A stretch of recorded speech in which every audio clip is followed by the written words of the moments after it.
merci pour l'invitation, merci pour l'organisation de ces journées FITECO à laquelle ça fait plusieurs fois que je participe et je suis ravi de pouvoir être là, d'échanger. La journée d'hier était vraiment passionnante. J'espère que ça sera aussi, aussi intéressant et aussi riche aujourd'hui. Alors, moi, ce que je voulais faire dans le temps très condensé dont on dispose, Oui, c'est de proposer une forme de lecture croisée entre, disons, l'œuvre de Bernard Stiegler et cette question sur laquelle j'ai travaillé ces dernières années, qui est celle des jeux vidéo. Alors, sous le chapeau des industries culturelles, c'est ça qui rejoint qui fait la jonction entre le questionnement.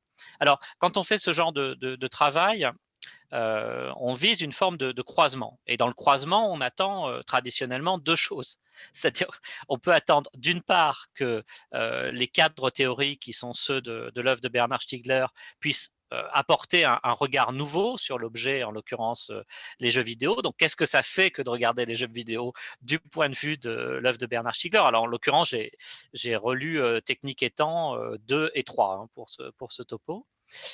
Et aussi, à l'inverse, on peut s'attendre à ce que l'objet, en l'occurrence les jeux vidéo, indique des points critiques dans le cadre théorique ou des choses à bouger à l'intérieur du cadre théorique de l'œuvre de Bernard Stiegler, en l'occurrence. Alors, ça, c'est la logique traditionnelle du croisement. Il me semble que dans le cas présent, se rajoute une troisième exigence et une exigence plus forte en fait dans cette question de la relecture des jeux vidéo à partir des cadres théoriques de Bernard Stiegler.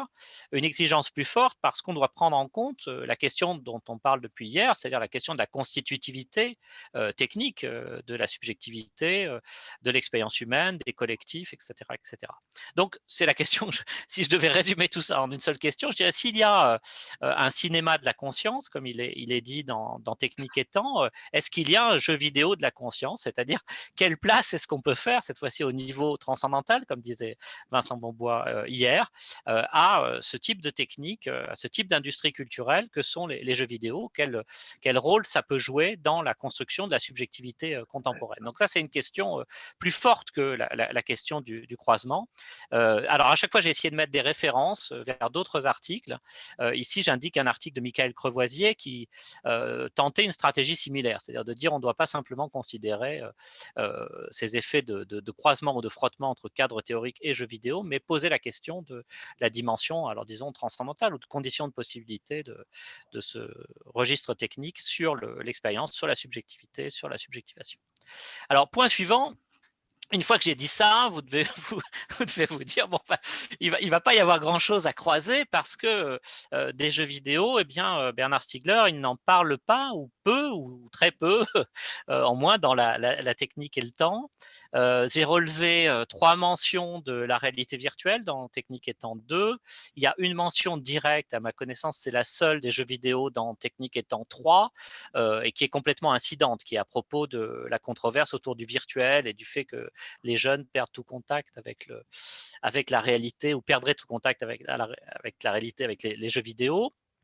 Euh, voilà, et j'ai laissé la mention, je m'étends pas là-dessus. Donc, euh, en première approche, on pourrait dire, je vais proposer une sorte de lecture symptomale, c'est-à-dire, est-ce qu'on peut, à partir de l'absence des jeux vidéo, regarder la théorie des industries culturelles avec l'idée que peut-être il manque quelque chose s'il manque cet objet-là. Mais en fait, cette rencontre n'est pas totalement hors sol, puisqu'il existe des points de rencontre entre l'œuvre de Bernard Stiegler et les théories des jeux vidéo. On peut mentionner par exemple les travaux d'Elsa Boyer, qui s'est livré à ce genre de croisement, la thèse de Brice Roy, j'ai là aussi mis les références, qui était à l'UTC, qui a fait sa thèse avec François-David Seba, voilà, qui a travaillé sur justement l'usage des cas théoriques de Bernard Stiegler pour la théorie des jeux vidéo. Je pourrais dire aussi que dans les points de rencontre, eh bien, c'est à partir de ce travail sur les jeux vidéo que j'ai répondu aux dernières, ce que j'appelle commandes théoriques de Bernard Stiegler. Alors ça se présente sous la forme d'un mail qui te dit, enfin qui vous dit ou qui me dit, tu voudrais pas faire un topo là-dessus, sur ci ou sur ça, lors des différents événements qu'il organisait ou auxquels il participait. Donc les dernières présentations que j'avais faites avec lui pour lui. Vincent était présent aussi. C'était l'une autour de la question de la déconstruction de la gamification, l'autre autour du projet Minecraft, Raincraft, que Vincent a mentionné hier et sur lesquels je voudrais revenir. Voilà. Autre point de contact, il y a énormément de traditions théoriques qui sont partagées. Voilà. Alors, maintenant, sur tu m'arrêtes, hein, Vincenzo, Oui, si je déborde trop, mais non, non, je me dis, bon, comment je peux faire usage de mon temps? La proposition c'était de sélectionner 3 propositions dans l'œuvre de Bernard Stiegler et de voir comment est-ce que ça pouvait s'appliquer, transformer le regard pour la question des jeux vidéo. Alors, première proposition, premier élément théorique, il me semble qu'il voilà, il y a tout un champ qui serait extrêmement utile à transférer du côté de l'analyse des jeux vidéo et qui tient à ce qu'on pourrait appeler la phénoménologie des rétentions tertiaires dans les objets temporels ou dans disons, la consommation ou l'usage des objets temporels et des objets culturels en particulier. Voilà. Alors, chez Bernard Stiegler, il y a plusieurs type d'analyse de ces objets temporels, en tout cas dans la technique et le temps, et notamment ce qu'il appelle les objets temporels industriels. Enfin, ça commence avec l'analyse de la mélodie chez Husserl. Il propose des analyses de l'image photographique qui sont inspirées directement des travaux de Roland Barthes. Et puis, il propose une analyse spécifique de la question du cinéma, en particulier avec cet exemple paradigmatique qui revient à plusieurs reprises, du film Intervista, dans laquelle, c'est ce qui est expliqué sur la slide, Anita Ekberg se revoit jouant dans la scène de La Fontaine de Trèves dans la Dolce Vita de Mastroianni, et ça produit dans l'analyse qu'en fait Bernard Stiegler tout un ensemble d'intrications entre le passé, le présent, les rétentions primaires, la conscience de flux, et les rétentions secondaires et les rétentions tertiaires. Donc on est en plein dans cette intrication des mémoires, du souvenir, de la technique, de la conscience de flux. C'est ça, c'est à ça, il me semble, que sert l'analyse d'Intervista. Alors, question, une fois qu'on a dit, il y a des analyses de la mélodie, il y a des analyses de la photographie, il y a des analyses du cinéma, est-ce qu'on pourrait produire des analyses de style similaire des jeux vidéo en s'intéressant à l'intrication des formes de souvenirs, de mémoire, de rétention et de conscience de flux? Alors, il me semble que ça marcherait pas mal parce que la première chose, c'est qu'évidemment, la question de la constitutivité, de la constitution technique, technologique du flux de conscience par les jeux vidéo, elle est très forte, elle s'impose.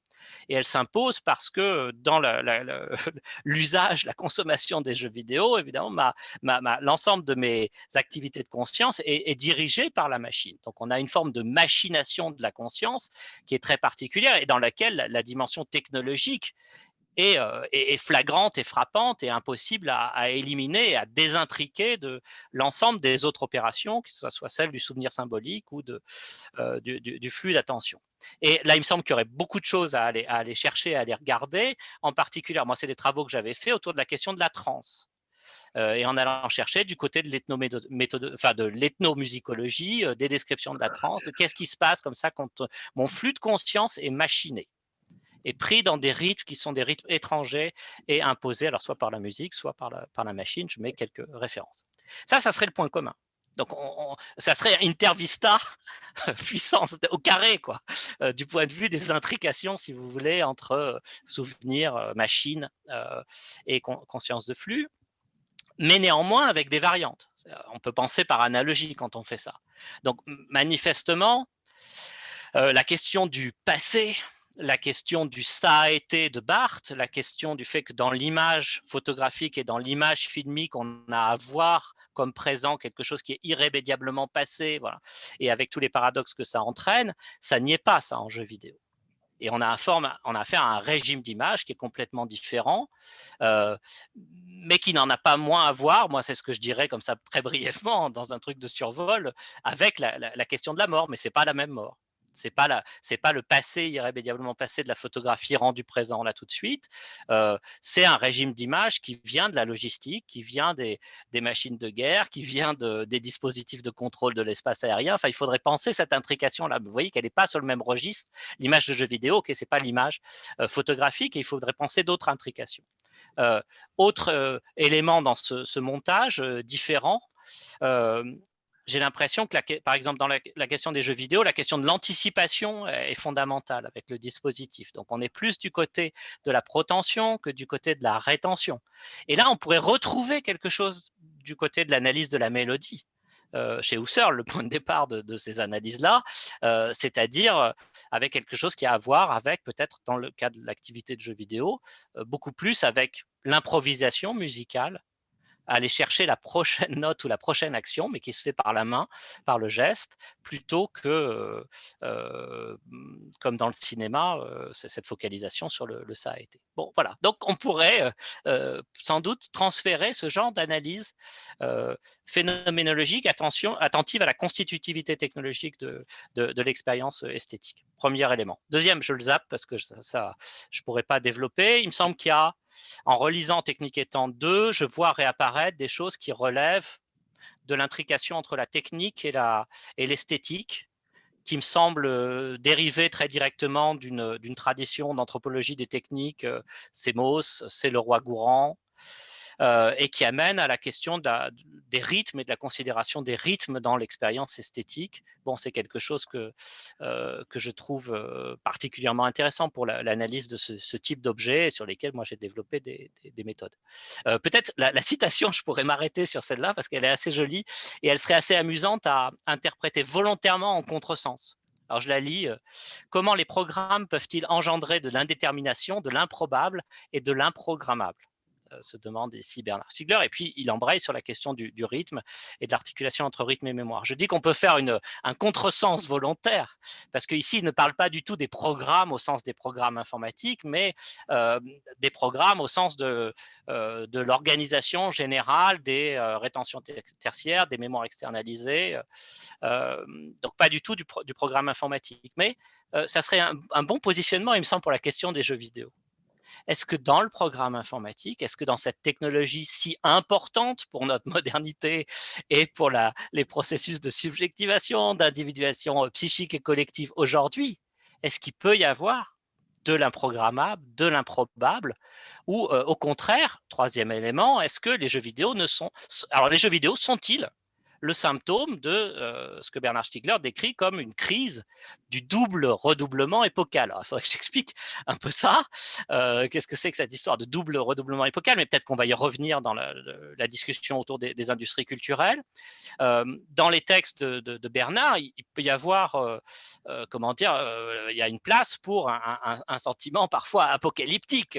Voilà, si je prends des propositions au hasard, technique étant 3, la production industrielle des objets temporels atteint un stade tel que la transformation de cette conscience peut aboutir à sa pure et simple destruction. C'est-à-dire qu'il y a l'idée qu'un effet de seuil pourrait être franchi dans les technologies contemporaines, c'est-à-dire qu'il serait si forte en fait dans l'anticipation du flux de conscience qu'il en détruirait la possibilité d'inventivité, de spontanéité, de production de nouveautés et la capacité comme ça on serait face à un système technique qui serait tellement englobant qu'il ne laisserait plus la possibilité de le reprendre, de le remettre en culture, de fabriquer de la transindividuation. Voilà.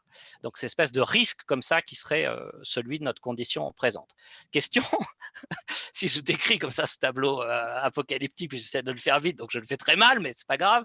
Enfin, c'est peut-être grave, mais vous m'expliquerez après pourquoi.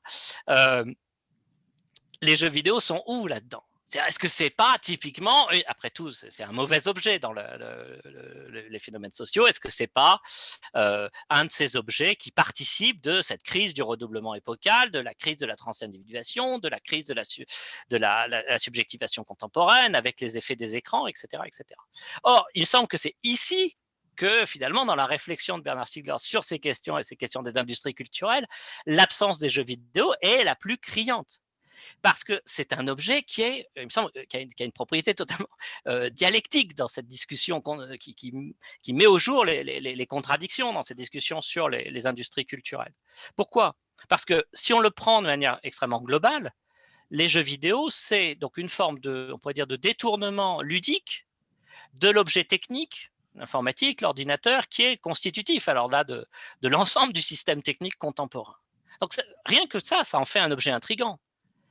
Ça remet cette fameuse part du jeu, et on peut l'analyser à partir de Winnicott, cette part du play, cette part de la libre activité, du libre jeu, dans le dispositif qui est celui de la machine administrative et de la mise en data du monde. Donc, on a un espace qui est directement un espace de jeu, de supplément, on pourrait dire, dans ce processus de la mise en data.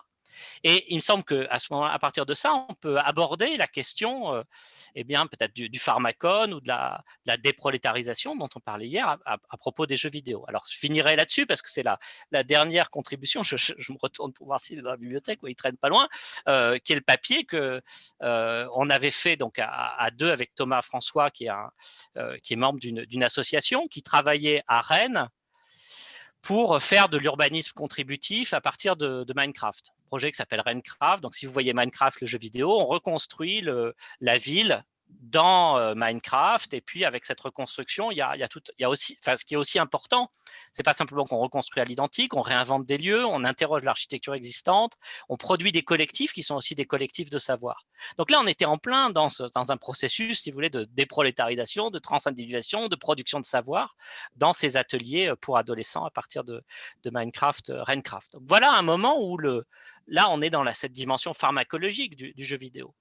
Et il me semble, pour rebondir, et c'est vraiment ma conclusion, c'est promis, par rapport à ce que disait Vincent hier soir sur la question de est-ce que le pharmacone, c'est un effet de seuil, hein, ce dont on discutait un peu hier soir, puis j'avais poussé cette question-là. Je comprends qu'on pense le pharmacone comme effet de seuil si on le pense sur le modèle du poison ou du médicament ou du remède, enfin de ce remède qui est en même temps poison.